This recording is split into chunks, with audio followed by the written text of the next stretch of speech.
Baruch Hashem, que Ele nos dá a oportunidade de estarmos todos juntos mais uma vez neste dia de Shabbat da Parashá de Re'eh.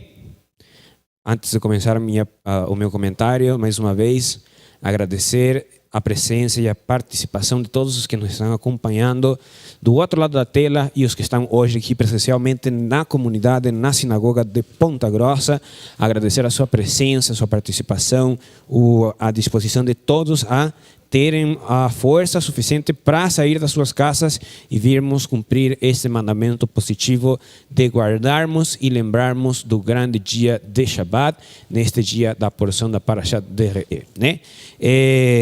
Antes de começar, também pedir a permissão de todos os que estão hoje aqui presentes, aos homens que estão sentados na mesa do Minyan, às mulheres que estão sentadas do outro lado das poltronas, aos nossos internautas que nos acompanham do outro lado da tela e especialmente aos meus mestres que me deram a oportunidade de escutar as suas palavras para ter alguma coisa para comentar neste dia da porção da Parashá de Re'eh, neste dia desta belíssima porção da Torá, né?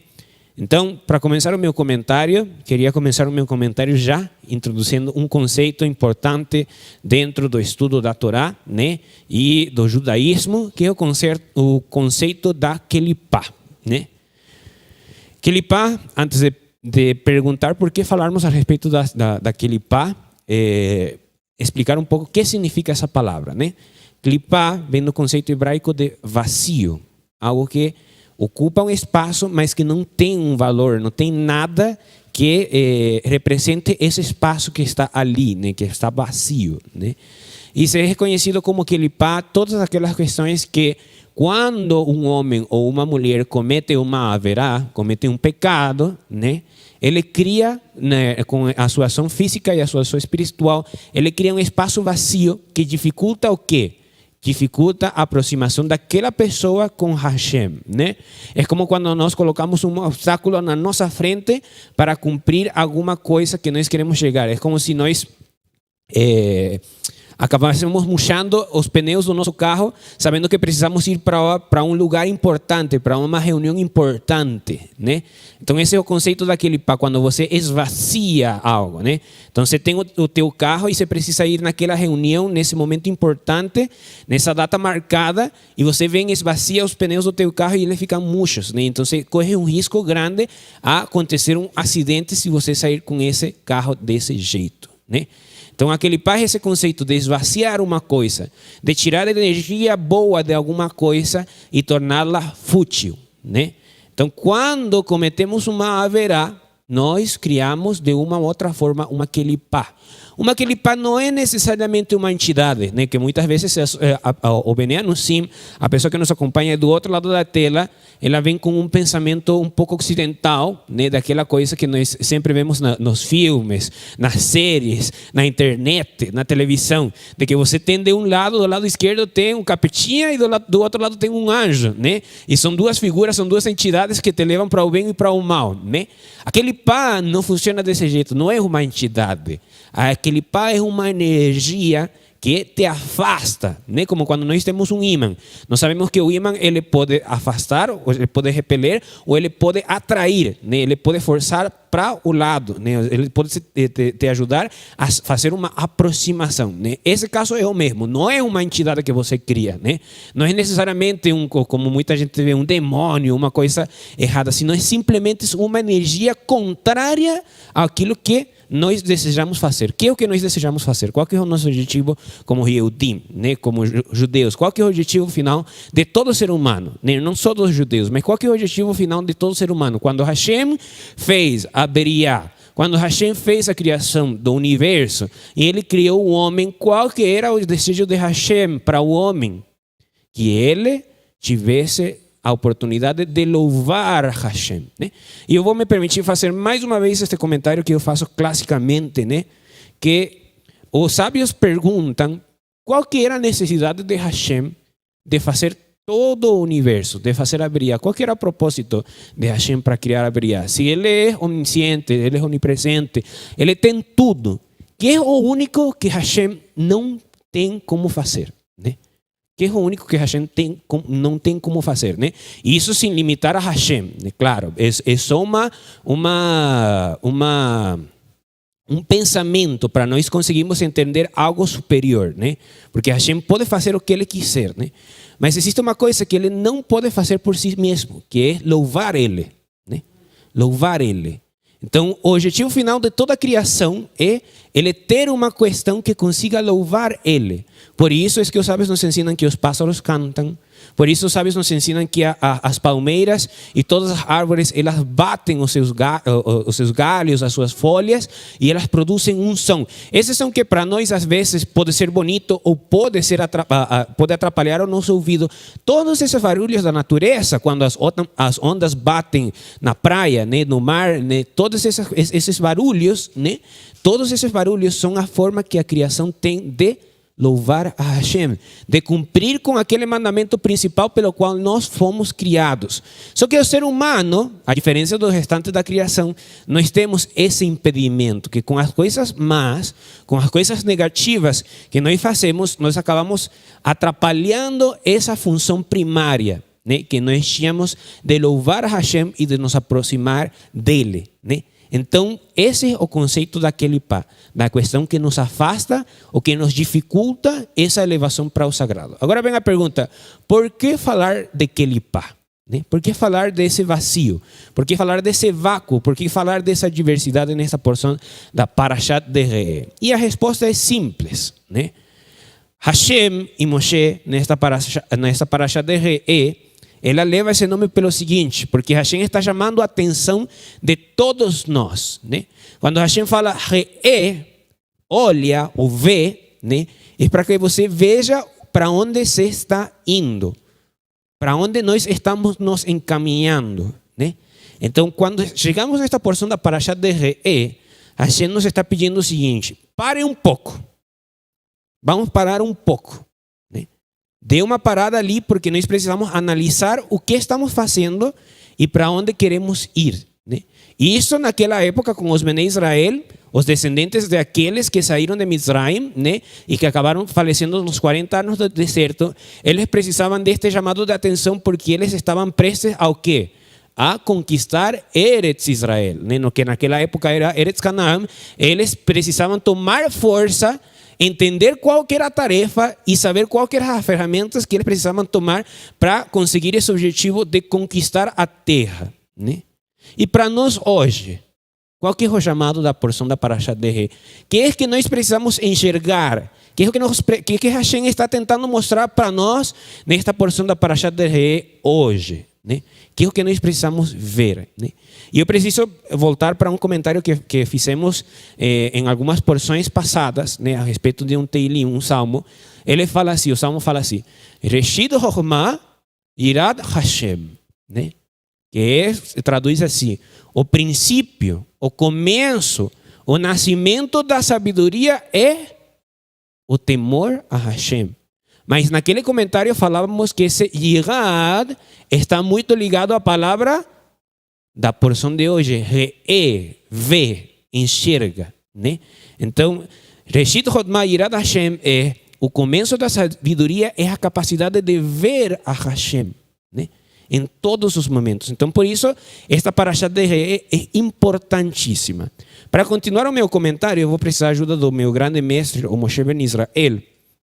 Eu vou precisar que ele leia para nós na página 550, o capítulo 15, versículo 4, e o mesmo capítulo, o capítulo 15, versículo 11, né? Preciso que ele leia esses dois versículos. Primeiro o 4 e depois o 11, na página 550 do Humash.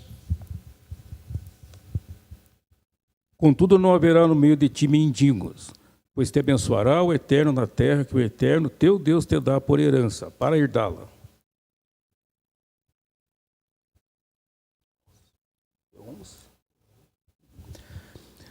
Porque nunca deixará de haver mendigos no meio da terra. Portanto, eu te ordeno dizendo: abrirás tua mão para teu irmão, para teu pobre e para teu mendigo na tua terra. Isso. Agora vem a pergunta do dia. Hashem se contradiz? Hashem erra nas suas palavras? Hashem muda de ideia imediatamente de ter falado uma coisa, ele muda imediatamente o seu pensamento. Porque aparentemente se cria esse paradoxo, essa questão contraditória. No primeiro versículo, no versículo 4, ele fala: não haverá no meio de ti mendigos, contudo, né? E no versículo 11, imediatamente ele fala tudo o contrário, né? E nunca haverá, ou seja, nunca deixará de haver no meio de ti mendigos. O que significa isto? Será que Hashem está se contradizendo, né? E a resposta é não. Para entender por que a resposta é não, nós precisamos fazer o contrário ao que nós fizemos, a que estávamos falando no começo. No começo, nós estávamos falando a respeito de Kelipá, né? Que é aquele vácuo, aquele vazio que nos dificulta nos aproximar de Hashem. Agora a pergunta que eu deixo para a mesa é o seguinte: o que é o contrário a Kelipá? Aquele vazio, aquele vácuo. O que seria o contrário a Kelipá? Que energia pode quebrar essa energia contrária à nossa vontade de nos aproximarmos de Hashem? Qual que é essa energia? Alguém tem uma ideia de qual que é essa energia? Como? Qual que é a palavra que seria o contrário de Kelipá? Se a Kelipá vem por uma haverá, por um pecado, qual que é o contrário disso? Um afastamento. Isso. E que é uma aproximação? O que faz conexão, que conecta, tzedakah, conecta. Existe uma palavra específica. Quando nós fazemos um preceito, como que chamamos isso? A mitzvah, a palavra mitzvah. Então, o contrário àquele pá e a haverá, o contrário a essa separação e a essa dificuldade é a mitzvah, né? E de fato que no próprio, vou me permitir ler o versículo 4 para podermos entender o que Hashem está falando. Efes ki lo yihye becha ebiom ki barech yebarecha Adonai ba'aretz asher Adonai Elohecha notem lecha nahalá legishta, né? Então, contudo, não haverá no meio de ti mendigos, pois te abençoará Adonai na terra que Adonai Elohecha te dá para herdá-la, somente se ouvires a voz do teu Deus, né? A voz de Hashem, né? E qual que é a voz de Hashem? Como nós conseguimos ouvir a voz de Hashem? Através das mitzvot, através do cumprimento da Torá. Quando temos a capacidade de fazer essa reconexão, fazer essa religação, nos ligarmos com a mitzvah, temos a capacidade tanto de quebrar essa kelipá, ou seja, de encher aquele vazio e de nos aproximarmos de Hashem, né? Então, quando Hashem está falando para nós, olha, vê, enxerga, para um pouco e vê o que está fazendo, é para entendermos que sim, todos nós, seres humanos, cometemos averot na nossa vida, cometemos coisas que são contrárias à Torá e criamos com isso que ele pode. Mas Hashem nos está falando o seguinte: não fica só olhando para as tuas dificuldades, para os teus problemas, para aquelas questões, aquelas energias negativas que você criou, e tenha a oportunidade de ir em contra disso, de quebrar esse paradigma. Por isso é que primeiro ele fala: e não haverá no meio de ti mendigos. Por quê? Porque se ouvires a voz de Hashem, realmente, se nós conseguíssemos cumprir os mandamentos à perfeição, não teria mendigos no meio de nós. Mas ainda Hashem sabe que somos seres humanos e somos passivos a Hasberot. Então, por isso ele fala que não cessará de haver mendigos no meio de nós, né? Mas é uma decisão nossa. Realmente o que Hashem está falando para nós ele está dando uma decisão. Vocês fazem o bem e acabam com esse problema, ou ficam no mal e vão ter que ficar vivendo com esse problema para sempre, né?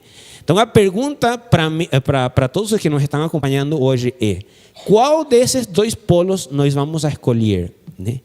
Cumprir a mitzvah para acabar com aqueles problemas, ou ficarmos com aqueles problemas e irmos remendando até o cansaço, né? Então, essa é a minha primeira participação. Vou com isso finalizar a minha primeira participação e vou abrir a participação para os comentários da mesa dominical. Shabbat Shalom.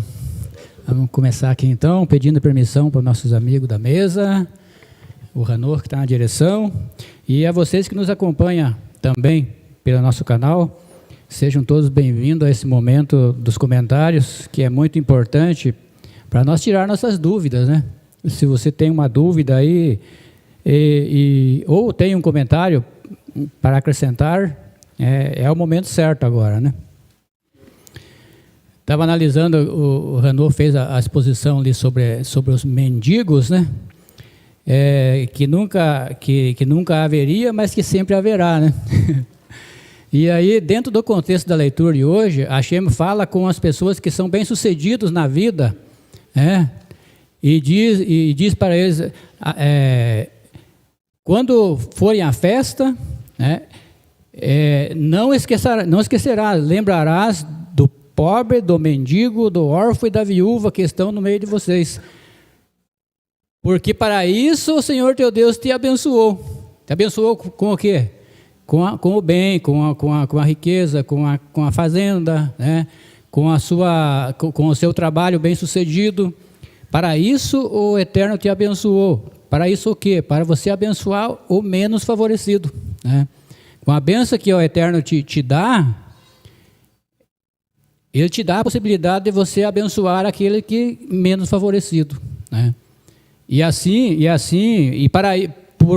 Por conta disso que sempre haverá o mendigo, haverá sempre o pobre, o órfão e a viúva no meio do povo, porque eles são uma ferramenta para nós praticar atos de tzedakah, para nós abençoarmos eles, né? Então é assim, ó, o Ranor colocou também lá uma enquete, né? Uma enquete, e a enquete fala, pergunta qual é a tradução da palavra tzedakah, é isso? Da palavra tzedakah. Dentro desse contexto que nós estamos conversando, eu vou me arriscar aqui, vou me arriscar ao vivo aqui. Tzedakah é uma palavra que vem de tzedek. Tzedek quer dizer justo. Tzedikim, justos, no plural, né? E tzedakah é justiça. É justiça. Nada mais é do que se praticar a justiça. Não é fazer caridade. Caridade é quando você dá uma migalha para alguém. Você está fazendo uma caridade ali. Vou te dar umas moedazinhas, né? Tzedakah é quando você faz justiça. Você ajuda alguém sendo justo. Sendo justo, né? Não dando apenas 50 centavos, né? Mas sendo justo com a porção que o Eterno te abençoou. Você abençoa também aquelas pessoas que necessitam, né? A outra parte que eu queria comentar, tem tanta coisa para nós comentar nessa porção, mas eu vou falar um pouquinho do Pessah aqui, né? Capítulo 16, fala que... Eu vou ver aqui no hebraico que diz assim, ó, 16, versículo 5 e 6.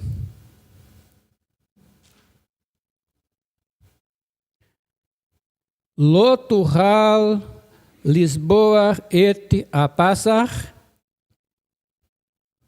be'achad sharecha asher Adonai Elohecha noten lach Kiim el amakon asher yivhar Adonai Elohecha leshaken shemo sham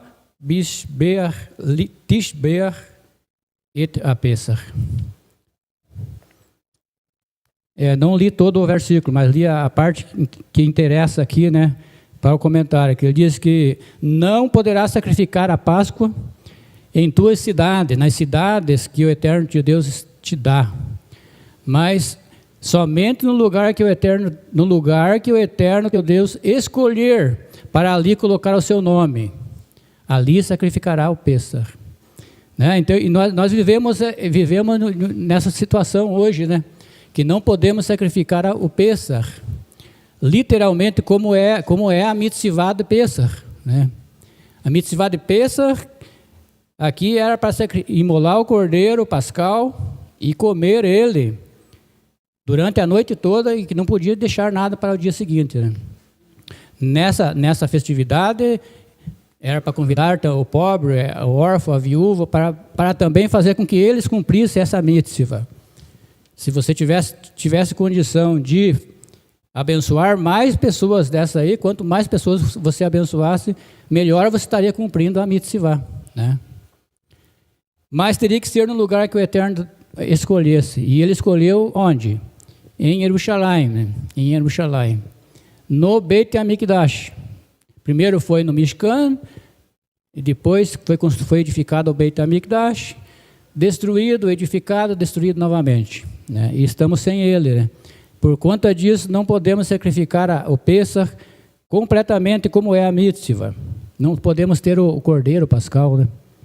Né? Inclusive, dentro da tradição, do ensinamento dos sábios, não podemos nem comer a carne do cordeiro nesse jantar de Pêssar, porque ele representa, simbolicamente, representa o cordeiro pascal, que nós não podemos sacrificar ele fora de Jerusalém, fora do lugar onde foi escolhido Hashem, ou que Hashem escolheria. Né?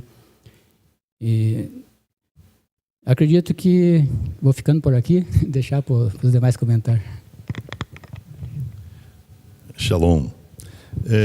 Eu gostaria de chamar a atenção aqui dois tipos de personagens que nós temos aqui nessa nossa aliá, nós temos o mendigo e nós temos o escravo. Qual a diferença deles dois? O escravo, ele é uma pessoa que ele pediu dinheiro emprestado, então ele deve dinheiro, ele deve recursos a alguém. O mendigo, ele não pediu dinheiro emprestado, mas ele não tem também uma forma de saldar a sua vida, ou seja, de prover seu sustento. O escravo, eu digo que ele tem mais dignidade do que o mendigo. Por quê? Porque o escravo, ele tentou fazer alguma coisa. Ele ficou devendo, por quê? Porque ele tentou e teve um insucesso. Então, dessa forma, ele se tornou escravo. Por que a Torá admitiu aqui o escravo? Nós precisamos analisar as coisas não apenas como a primeira ideia que nos vem à cabeça. O escravo é ruim, coitado. Não. A escravidão, aqui, ela é colocada como sendo uma forma de dignificar a vida da pessoa. Isso quer dizer o seguinte: aquela pessoa que ficou devendo, ele precisa perceber o valor daquilo que ele ficou devendo. Ele pode até saber, mas ele tem que pagar por aquilo. Ele ficou devendo e ele precisa pagar. Como é que ele vai pagar?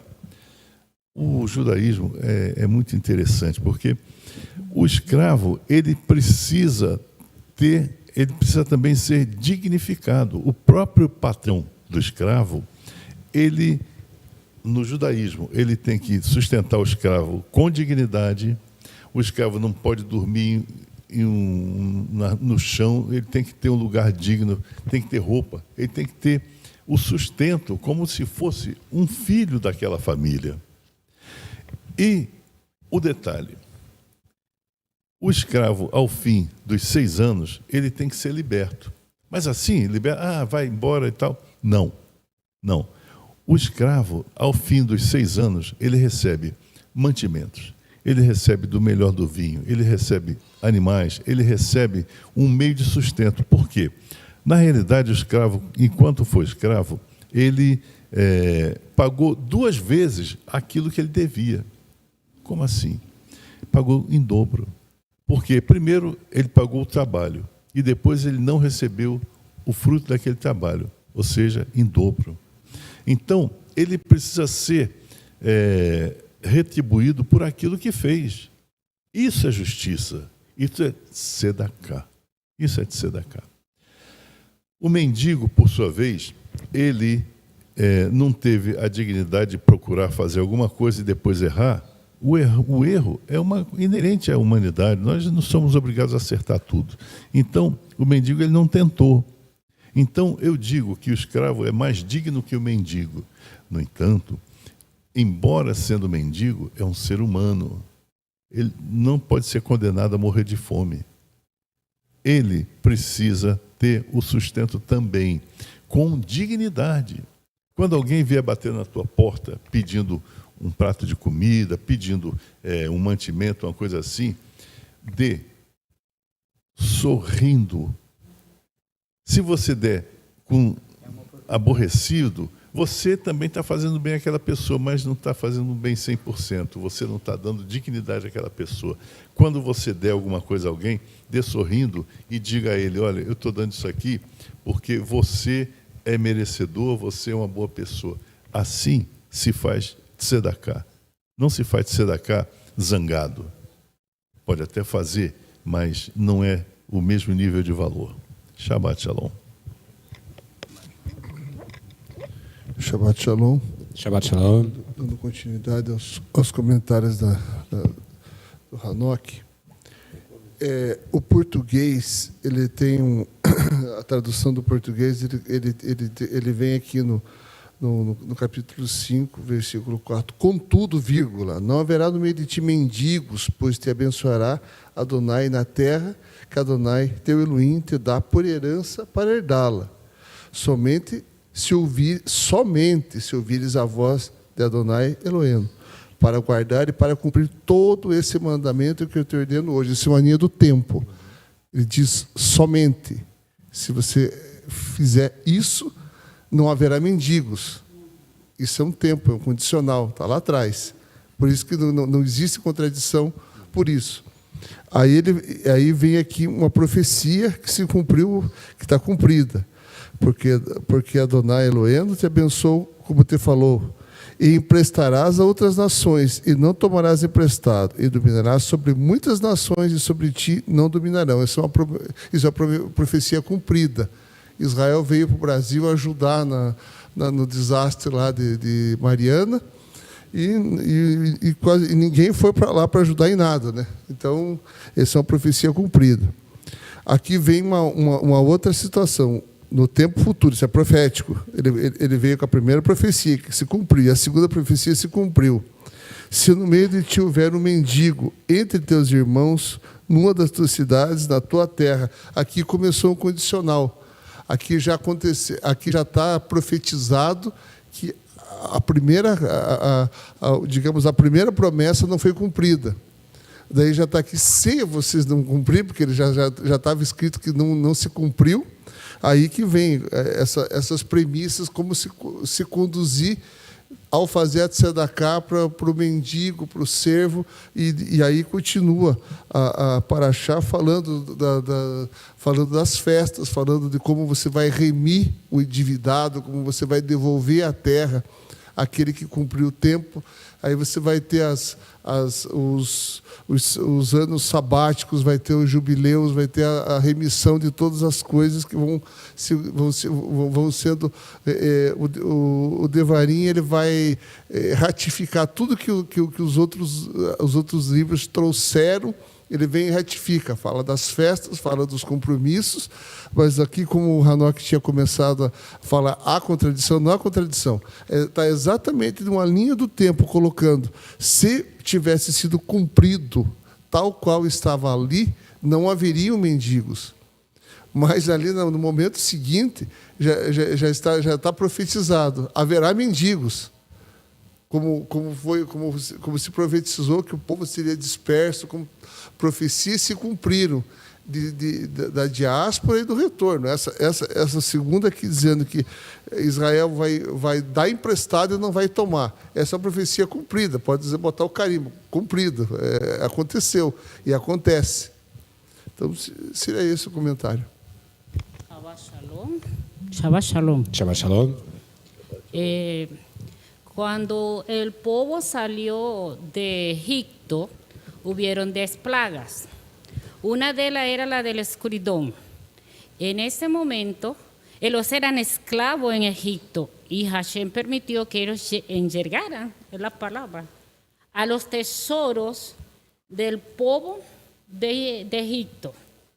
Entonces, ellos pegaron los tesoros, nos salieron de las manos con las manos vacías. Entonces entiendo que cuando estás en esclavitud, tienes un proceso donde pagas tu dívida al acreedor, al que te prestó.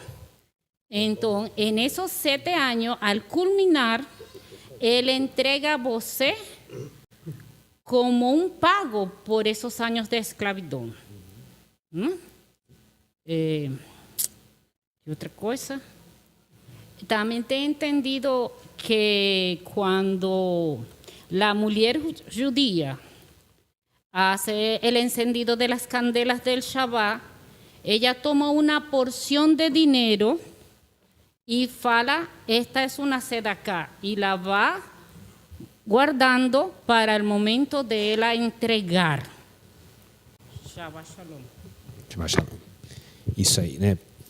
Retomando o meu comentário principal, né, voltando para a questão da pergunta, né, que não foi, ou seja, pelo menos eu não falei a respeito da enquete de hoje, né, a respeito da tzedakah, né, mas muito competente a resposta do nosso grande mestre, o Avinadab Ben Israel, a respeito de qual que é a tradução correta da palavra tzedakah, né? Tzedakah. Então tem 3 opções, foram colocadas 3 opções, né? Caridade, esmola e justiça, né?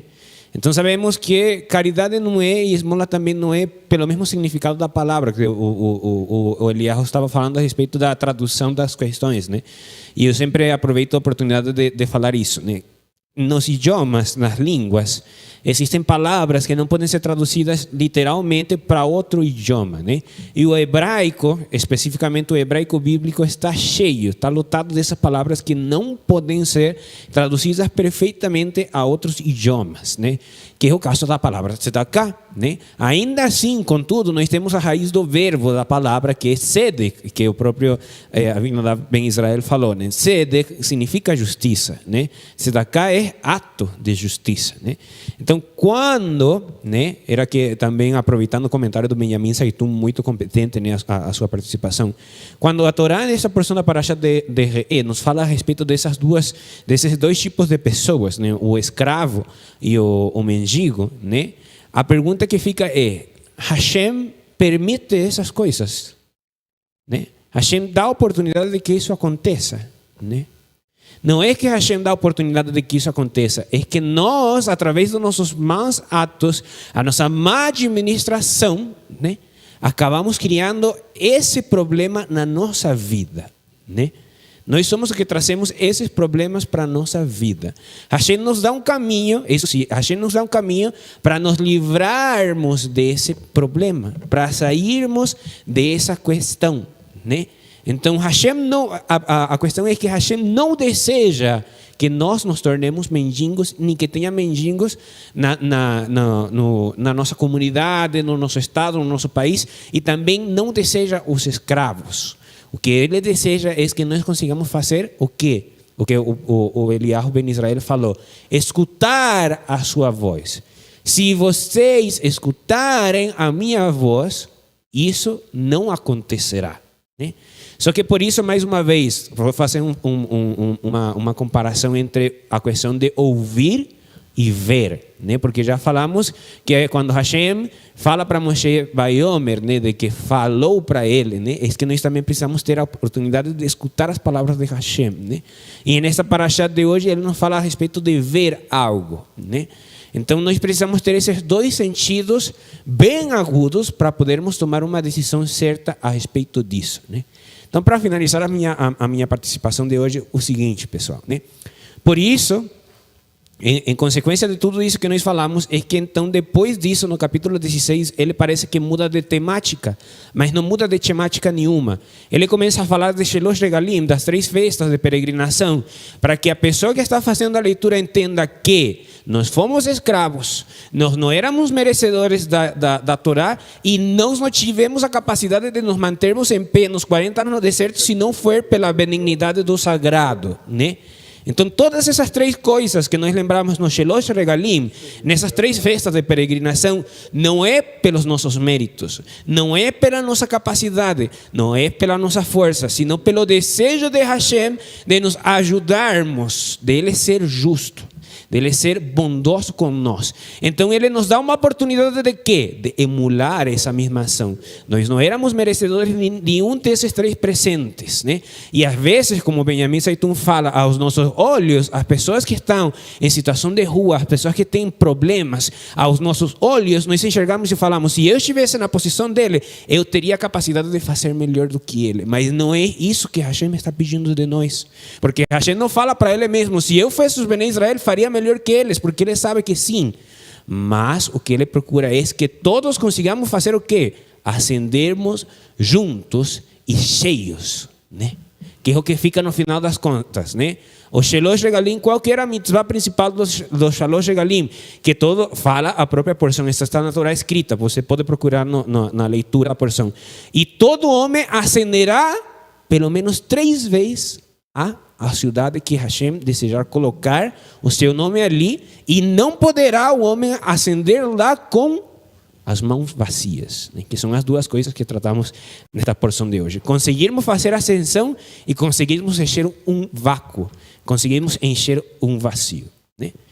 Tem alguma participação da mesa? Shabbat Shalom. Então, há um mendigo. ¿Qué debemos hacer? Darle de comer, vestirlo y darle donde hospedar, o conseguir un trabajo para él y hacerlo un hombre de trabajo que se mantenga. ¿Eso se da acá o quê? Essa é uma boa pergunta, né? A respeito do Ebionim, né? Dos pobres, né? Qual que é a questão que nós devemos fazer, né? Dar à pessoa o que ela precisa, ou, como se nos é falado no Ocidente, ensinar a pessoa a fazer algo para que ela consiga sustentar ela mesma, né? E a Torá, ela nos fala que nós precisamos fazer o quê? Entregar para ela aquilo que ela precisa, sem a necessidade de cobrar ele ou de ensinar ele, né? Porque ele precisa, o pobre, existe uma questão que eu sempre chamo a atenção nessa questão quando se fala a respeito de pobre no judaísmo, né? A palavra para pobre, existem 2 palavras, ebiom e ani, né? Ou ani, melhor dito, seria a forma correta, sim? Essa segunda frase, essa segunda palavra de ani, é a mesma, se escreve praticamente igual, e se pronuncia praticamente igual que a palavra ani. Ani em hebraico é eu, né? Então, de uma ou outra forma, quando se fala de pobre em hebraico, de ani, né, está fazendo uma referência a algo que nós também temos no nosso interior. E como o próprio Benjamin Saitun falava, né, ele precisa acordar. O pobre, ele precisa acordar. Só que nós não podemos acordar ele. Ele precisa entender o que está acontecendo com ele. Então, quando Hashem fala de darmos ao pobre o que ele precisa, é isso. Nós devemos entregar para ele o que ele precisa. Não podemos ensinar ele. Ele está aprendendo nessa situação. No momento que a luz chegar nos seus olhos e ele conseguir fazer isso que nós estamos falando nesta porção da parasha de hoje, de enxergar a questão, é que ele vai conseguir fazer essa mudança. Mas não podemos mudar as pessoas, né? As pessoas mudam quando elas tomam uma decisão, né? Então seria isso a resposta nessa pergunta. Mais alguma participação, mais alguma pergunta a respeito da porção da parasha desta semana? Se não tiver mais participações ou mais perguntas, vamos nos dispor agora para o Kiddush, para a santificação do dia de Shabbat. Lembrar a você que nos acompanha de casa mais uma vez a deixar o seu like, se inscrever no nosso canal se ainda não está inscrito e ativar as notificações. Lembrar também que estaremos voltando a partir das 18 horas, né, com o serviço de Motzai Shabbat, serviço da saída de Shabbat, né, e a cerimônia de Havdalah. E há uma questão importantíssima também. Hoje, a partir do pôr do sol, né, a partir do momento da Havdalah, posterior ao momento da Havdalah, né, estaremos começando o quê? Um Rosh Chodesh, um novo começo de mês, né? E um mês muito especial, né, que nós conhecemos como o mês de Elul, né? Aproveitando mais um gancho a respeito da porção, mientras nos preparamos para o Kiddush de Shabbat, né? Lembrar a você que nos acompanha de casa que a porção de hoje falava que a pessoa precisava ficar alerta precisava ficar alerta quando estava se aproximando o mês da primavera, porque era o mês de Pesach, né? Daí ficou um mandamento alárrico, né? Que normalmente, eu já tinha falado alguma vez antes, né? Que normalmente os judeus começam a se perguntar uns aos outros como está se preparando para Pesach, como você está se preparando para Pesach, né? E depois de Pesach, os judeus começam a se perguntar, e como está se preparando para o sétimo mês, que é os meses das grandes festas, de Rosh Hashanah, de Yom Kippur e de Sukkot, né? Então, o mês de Elul é o mês que antecede esse sétimo mês, o mês de Tishrei, onde temos essas 3 grandes festas. E a pergunta que fica para todos os que estamos hoje aqui presentes na sinagoga de Ponta Grossa e aos que nos acompanham do outro lado da tela é: estamos prontos e preparados para celebrarmos as festas do sétimo mês, né? Estamos prontos e preparados para cumprirmos essa grande mitzvah, né? Então, o mês de Elul, que estaremos começando a partir do pôr do sol deste dia, né? Depois da cerimônia de Havdalah, né? É o mês da preparação para esse grande novo mês de Tishrei, né? Onde nós aprendemos que é quando começa o julgamento de todas as almas, né? Então, Hashem nos dá uma oportunidade, Ele nos dá um período de tempo de 30 dias, onde temos a oportunidade de fazer a nossa teshuvah.